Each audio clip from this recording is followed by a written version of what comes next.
Victoria decimates Ashland, and Sally swoops in to snap up Chloe. On the Crimson Lights patio, Nikki hopes Victor is right and his plan will work. He gets a text from the pilot and informs his wife and Nick that Victoria is flying back to town alone. Nick suggests they not get overexcited about this. Billy wanders in and wonders why they are all looking so serious. Victor sneers at him and the trivial crap he's mentally mired in for his stupid podcast. Billy smugly tells them he's happy that Victoria is finally breaking free of the man who has been pulling her strings since she was in diapers. Nick tells Billy this is a family matter and directs him out. Victor complains about what a constant pain in the ass the abbot is. Nikki wonders if her daughter is returning to confront Victor about pushing the investors away. They speculate. Victor arches an eyebrow and looks away. His wife asks what happens if she returns to the company. He's not making any plans now. Nick agrees they should leave everything in the air. In New York, Ashland is surprised when he walks into the suite and finds Victoria packing her bags. She claims she wasn't planning to sneak away without him. He had to come back and grab his tablet. He thought she was on her way to the lawyer's office and notices Victor has sent her a text. Reading it, he sees the jet is on the way. Standing up, she admits she sent for the jet. This is her decision alone. Locke wonders if she is having second thoughts about walking away from her family. Victoria could never walk away from them. That he believes she could only shows how little he knows her. She informs him this move to New York was calculated to cut ties with him and end his relationship with her and her family for good. Victoria tells Ashland he behaved exactly as she expected. Now, she's drained his account and he has nothing, just as he deserves. Every moment they've had has been a lie. She suffered at the prospect of watching him die from a non-existent disease. The truth didn't just break her heart, it crushed her. Even saving her life from a car wreck probably wasn't a selfless act. He didn't deserve that payoff money. She's not even sure he's capable of feeling guilt, and she decided she wouldn't let him take advantage of her family. This has only been payback. She's lied and deceived him in the same way he did her. In Sally's office, Adam reluctantly admits that Chloe doesn't have to be a fan of his to be a good fit as her COO. They discuss all the tension between Chloe and Chelsea. He thinks his ex has been avoiding her emotional well-being since Ray died.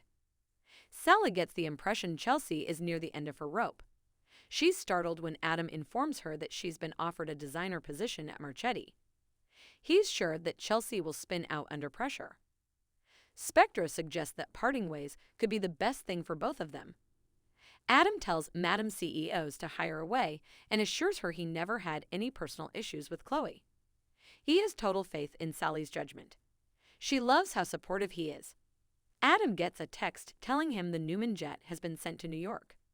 He calls the pilot and learns this is because of Victoria. Immediately, he assumes this means that his sister is in and he's out. Spectra urges him not to assume the worst-case scenario, but he doesn't see this playing out any other way. Sitting down, she recaps Victoria's big exit with Ashland and suggests maybe she is just coming back to make peace with her folks. Adam is sure there is a lot they don't know. As he gets antsy, she urges him not to panic. It will cloud their thinking when they need to be at their sharpest. He thanks her. They need more information so they can act accordingly.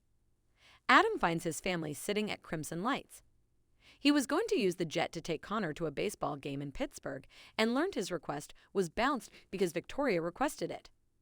He wonders why this is, given that she doesn't even work for the company or want anything to do with the family. Victor relays that the jet is bringing Victoria back to Genoa City. Adam asks the nature of the visit, or is it more than just a visit? Victor crosses his arms and says nothing. At Society, Chloe bickers with Chelsea about how she treats her and her deadlines. "You're all over the place. I can't keep up," Chloe complains. She's had to navigate her ups and downs and she's impossible. Things can't go on this way. Chelsea declares that without her, there is no business. Her friend just wants them to find a better way to communicate. Chelsea can't believe she's hearing this and is sick of not being appreciated more. Chloe's jaw drops. She supported her through so much, even criminal activity. Even at Chelsea's lowest, Chloe was there, bending over backward for her. She set up a whole fashion platform for her. It's impossible for Chloe to comprehend Chelsea suggesting that she's not a good enough friend. When they bring up the Marchetti job, Chelsea accuses Chloe of treating her like an irresponsible child. "If you want out, be my guest." She blows up, storming out. Chelsea bumps into Billy on the way out. Seeing she's distraught, he follows. In the park, Chelsea complains to Billy that Chloe has really gotten to her. They have been disagreeing a lot and their partnership has gotten personal. He says that he and Lily have disagreements as well, but they talk them out. She vents about having her buttons pushed. Chelsea then wonders if perhaps she's projecting since Chloe has been the best friend she's ever had. Billy compliments Chelsea on her insight, but suggests she not start a podcast because it would be a real downer. They have a chuckle about that. He admits that what she said about his podcast hit him hard because he realized that she was right. She concedes that Chloe was right too. That's why she's so upset. Back at society, Sally corners Chloe, who warns her that she is in a lousy mood. Sally assumes this is because of Chelsea. She thought she could use someone to talk to, and maybe an option. In New York, Victoria refuses to believe Ashland can even feel love. She's taken away his fortune to hurt him as much as she can. Putting down his tablet, he tells her this isn't what she wants. Their love was real. She admits it was on her part, but every word she's said since she got back from Switzerland has been a lie and he's been too arrogant to see it. "You got me." "Congratulations," he says. She asks how it feels to be bested by her. He points out she just committed fraud, which makes her laugh considering his whole life has been built on fraud. She has proof of what he's done and can destroy him with one phone call. "Was it worth it?" he asks.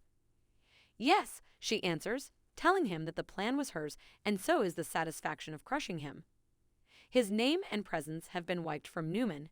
Now he's nothing and no one. Locke claims he loved her with his heart and soul. She finds that predictable and is looking forward to a life without him. "We're through," she says, and warns she doesn't want to see or hear from him again. Victoria takes her bag and walks out.